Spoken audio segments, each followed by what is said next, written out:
So what is the real reason we have to go to school? And why are students required to come to school? And why do we have to go to so many different classes each day?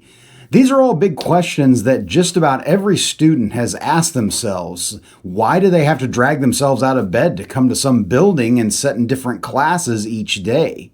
To be honest with you, there are a lot of compelling arguments for why school is important to the development of mankind and civilization overall. But let's take a look at how school got started. Going to school is nothing new. In fact, schools could be found all over the recorded ancient world. The earliest record of a school being established goes back to 3000 BC in ancient Mesopotamia. These temple schools taught only male students, and soon after there's evidence of schools being established in Egypt during the Middle Kingdom, and by 2400 BC there's historical evidence of schools being established in China. However, these schools were not for everyone. Most of the time, only the wealthy ruling class was able to attend these schools, and furthermore, again, it was only male students who could attend. Throughout the following centuries into the Middle Ages, education basically continued on this course, with only the wealthy being able to afford tutors for their children or having the means to send them to school. It was not until the 1600s that things began to change. The first public school, the Boston Latin School, was established in 1635 by the Puritans, with the primary goal of public schools being to teach students to primarily be able to read the Bible.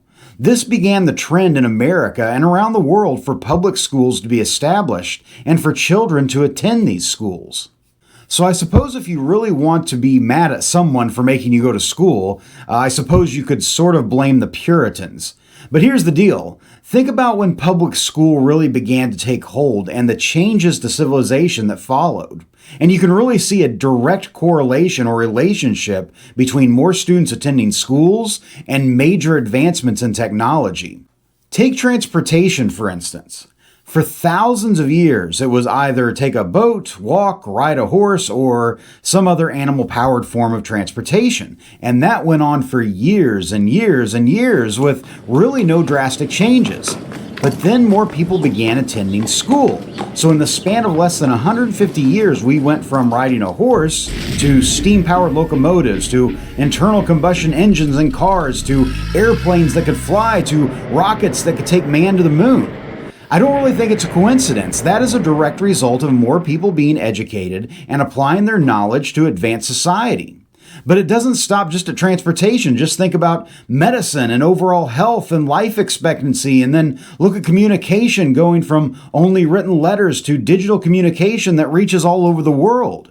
These changes, for the most part, have all happened really in the past 300 years, and I would argue these changes are the direct result of more and better education for everyone. When you think of the entire history of mankind spanning thousands upon thousands of years, the past 300 years is not that long of time for all of these amazing things to happen.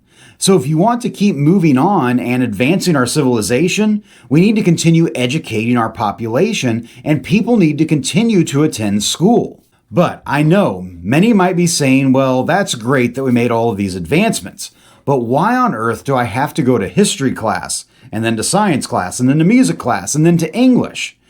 Well, there's actually a very historically based reason for that as well. In this case, I suppose you can probably blame the ancient Greeks.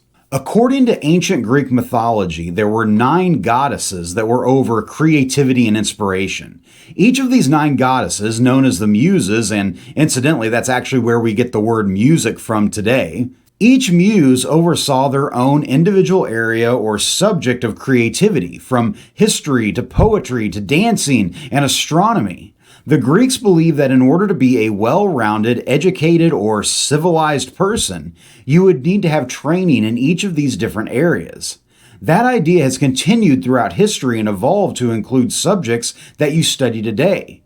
In school, you get exposed to all kinds of different ideas and thoughts. And hopefully you find one of those areas really interesting and inspires you to go and make something related to that subject into a career. You maybe don't become an expert in all of the different subjects, but you at least get a basic grasp of them in order to function in an ever-advancing society.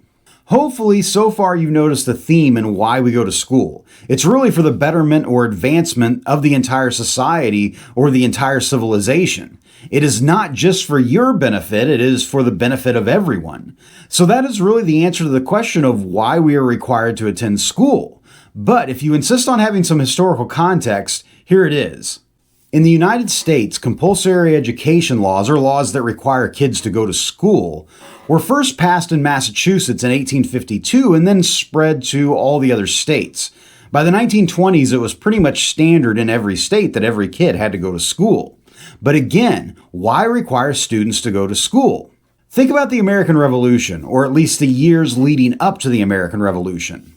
The British were imposing new taxes and restrictions on the American colonies, but there was something different about these colonists that they were trying to impose new rules upon that was different from others that they had done the same to.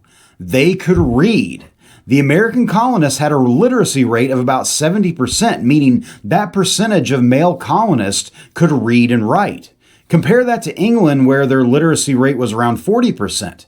The colonists could read newspapers, read about the new taxes, organize meetings to oppose the laws in an intelligent manner, and then eventually throw tea out of a ship and write an amazing document declaring our independence. But you know the rest of the story, and here we are today. But there is an important lesson here, and one that I realize that you as a student may not fully understand or agree with.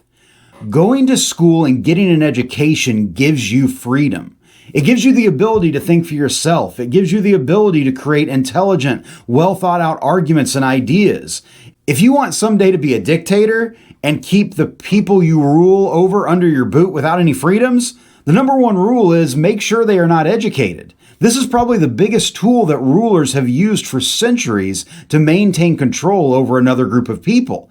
It's the primary reason slaveholders or slave owners did not want enslaved people to learn and read and write. Because it gave them power. It gave them more ability to rise up against their oppressors. So your teachers at school are not trying to punish you or make your life miserable. You may think your teacher is a dictator, but actually it's quite the opposite. They are trying to give you the tools to have more liberty and more freedom. Now, I have just scratched the surface here of why we really go to school. There are a multitude of other reasons why. So many that I could probably spend hours here talking about them. But what do you think?